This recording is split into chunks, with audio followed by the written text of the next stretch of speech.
Di tahun politik, menjelang pemilihan presiden 2024. Hampir setiap bulan kita disuguhi hasil survei elektabilitas capres terbaru dari berbagai lembaga survei.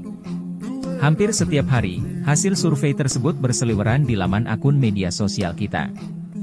Terus menarik perhatian dan menjadi polemik. Ada pro dan kontra. Banyak yang setuju, dan banyak juga yang menolak.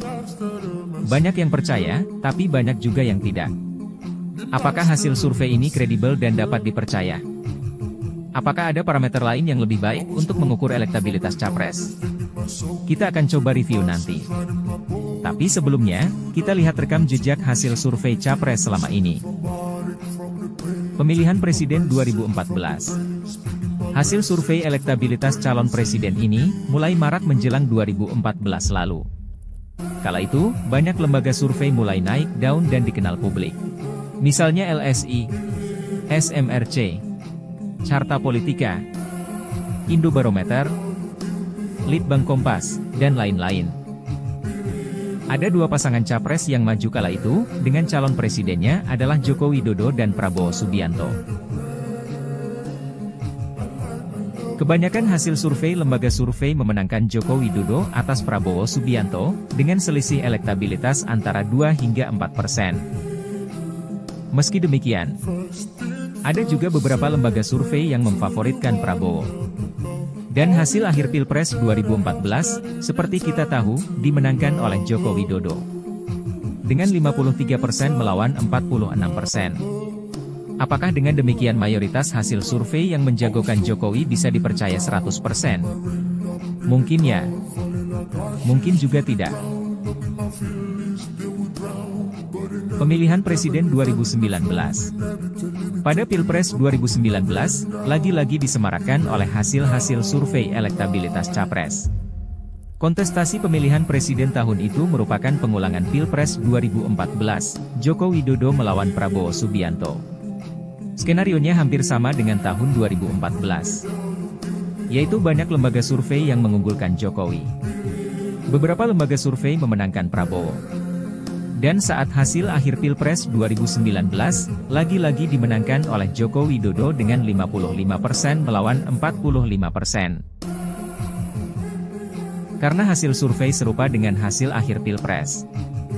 Benarkah kita bisa mempercayai hasil-hasil survei ini 100%?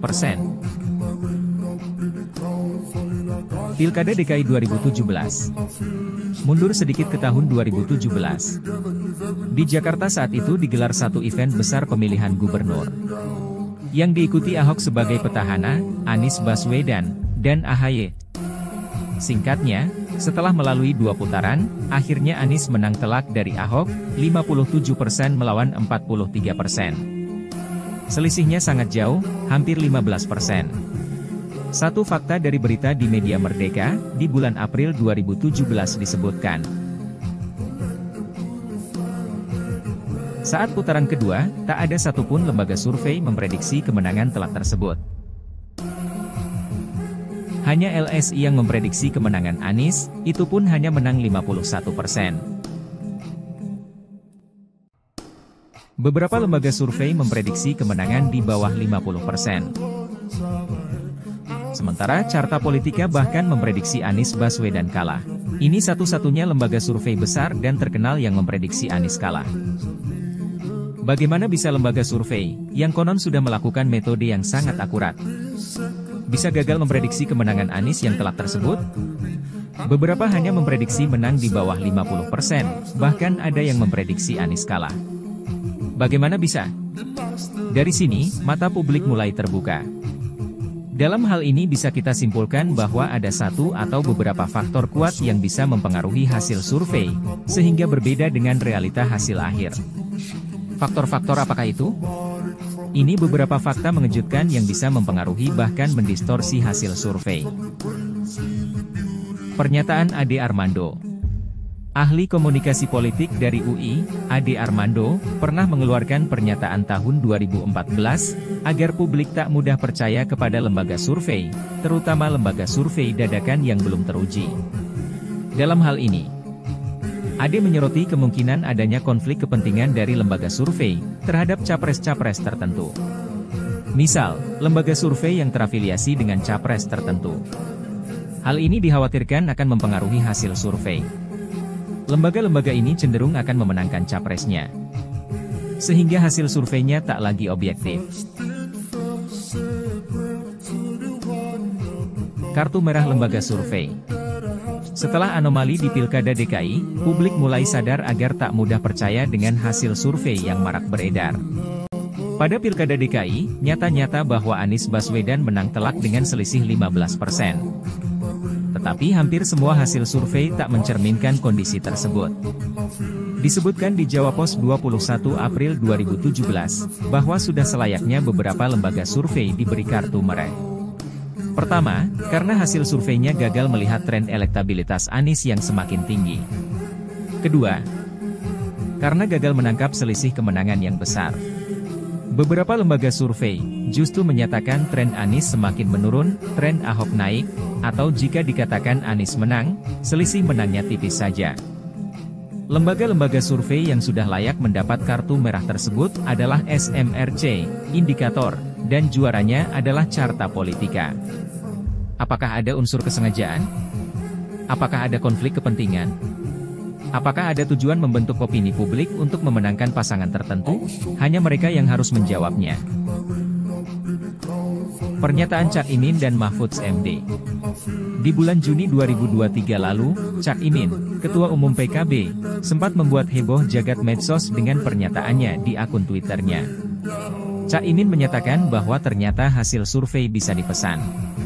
Menurut Cak Imin, hasil survei bisa diarahkan kepada jawaban tertentu dengan membuat pertanyaan yang didesain sedemikian rupa kepada para responden. Dengan pertanyaan tersebut, maka responden akan cenderung untuk menjawab sesuai yang diinginkan lembaga survei. Ini fakta menarik. Dengan membuat pertanyaan yang tepat, maka hasil survei sudah bisa ditetapkan dari awal, tanpa melanggar aturan dan kaidah ilmiah. Misal hasil survei ingin memenangkan Capres A, maka cukup dibuat pertanyaan yang mengarahkan responden untuk menjawab Capres A tersebut. Pernyataan Cak Imin ini senada dengan pernyataan Mahfudz MD pada satu kesempatan. Mahfudz MD lebih tegas lagi menyatakan bahwa lembaga survei bisa dibeli. Sudah terbuka di tempat kita bisa memilih, bisa mengajukan calon, bisa mencalonkan diri, bisa membeli lembaga survei, bisa. Saudara, dulu zaman Orde Baru itu enggak boleh ada survei. 5 tahun sebelum pemilu hasilnya sudah ada, yang menang Golkar, presidennya Pak Harto, itu dulu. Sekarang saudara boleh survei. Wah, ini surveinya sekarang yang nomor 1, nomor 2 ini. Ada ya, kok saya belum masuk, bayar dong, masukkan saya, boleh. Karena ini demokrasi sudah tumbuh, bahwa ini harus diperbaiki, mari perbaiki bersama-sama. Cak Imin dan Mahfudz MD tentu tidak sembarangan membuat pernyataan sensitif tersebut. Tapi, tentu punya data dan fakta kuat yang mendukung pernyataannya tersebut. Jika lembaga survei rentan konflik of interest seperti kata Ade Armando. Jika hasil survei tak mencerminkan kondisi real, sehingga lembaga survei layak diberi kartu merah. Jika hasil survei bisa dibeli dan dipesan. Lalu bagaimana kredibilitas hasil survei? Apakah masih layak dipercaya? Jika ada kesengajaan mengabarkan hasil survei yang tak mencerminkan kondisi real, lalu apa tujuan mereka? Apakah tujuannya adalah dengan memenangkan satu capres, padahal elektabilitasnya rendah? Maka mereka ingin menggiring opini publik agar cenderung untuk memilih capres tersebut? Beberapa pakar sudah banyak yang mengkhawatirkan hal tersebut, dan minta publik bijak mensikapi hasil survei. Sebagai catatan, tentu tak semua lembaga survei seperti ini. Masih ada lembaga-lembaga survei yang kredibel dan dapat dipercaya. Yang kita sedang bahas adalah oknum-oknum lembaga survei. Lalu, apa solusinya? Apakah ada alternatif alat ukur elektabilitas yang lain? Bisakah polling jadi alternatif? Seiring maraknya hasil-hasil survei elektabilitas capres, mulai bermunculan juga akun-akun medsos, terutama dengan jumlah follower besar. mencoba mencari tahu secara langsung siapa sebenarnya capres favorit para followersnya. Akun-akun ini antara lain media online, acara debat politik macam ILC, artis papan atas, politisi, dan lain-lain. Mulailah mereka membuka polling dengan pertanyaan sederhana. Misalnya jika Pilpres digelar hari ini, siapakah capres pilihan kamu? Cukup banyak yang berpartisipasi, ribuan atau hingga puluhan ribu voters. Keunggulan dari sistem polling adalah, sistemnya sederhana. Para followers tinggal klik pilihannya, lalu otomatis segera dihitung prosentase suaranya. Angkanya akan mempengaruhi prosentase suara capres lain, sehingga bisa segera diperoleh posisi terakhir elektabilitas masing-masing capres saat itu. Semakin banyak voters yang berpartisipasi, semakin meyakinkan hasilnya. Keunggulan lain, polling tak bisa direkayasa.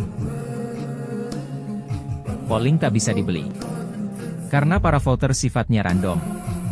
Siapa saja bisa ikut memilih. Pilihan langsung diproses otomatis oleh mesin, dan menghasilkan angka elektabilitas capres. Jika hasil survei bisa dipengaruhi oleh pertanyaan survei, dan lembaga survei bisa diintervensi, dengan sejumlah uang misalnya, maka di polling media sosial itu tak akan terjadi. Lalu, untuk Pilpres 2024. Berdasarkan polling online, bagaimana elektabilitas masing-masing capres, atau tepatnya bakal capres, yang terkuat saat ini. Berikut ini hasil polling dari beberapa akun medsos besar yang terekam sejauh ini. CNBC Indonesia, Anies Baswedan 63%, lawannya 20% atau di bawahnya.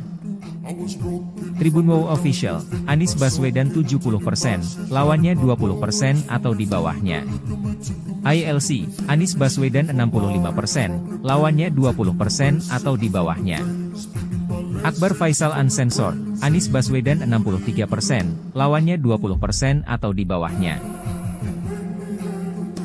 Iwan Fals, Anies Baswedan 61%, lawannya 20% atau di bawahnya.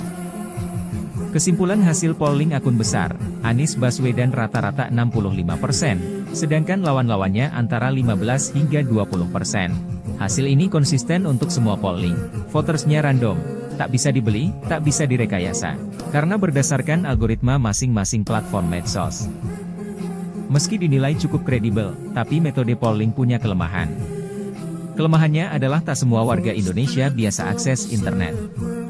Baru sekitar 77% warga Indonesia terkoneksi internet.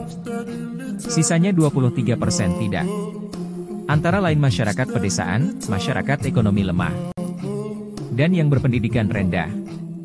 Suara mereka tak terwakili di hasil polling. Sehingga, sedikit banyak akan mendistorsi angka elektabilitas di polling. Tapi, mengingat selisih elektabilitas yang cukup jauh, maka elektabilitas Anies diperkirakan masih di atas 50%.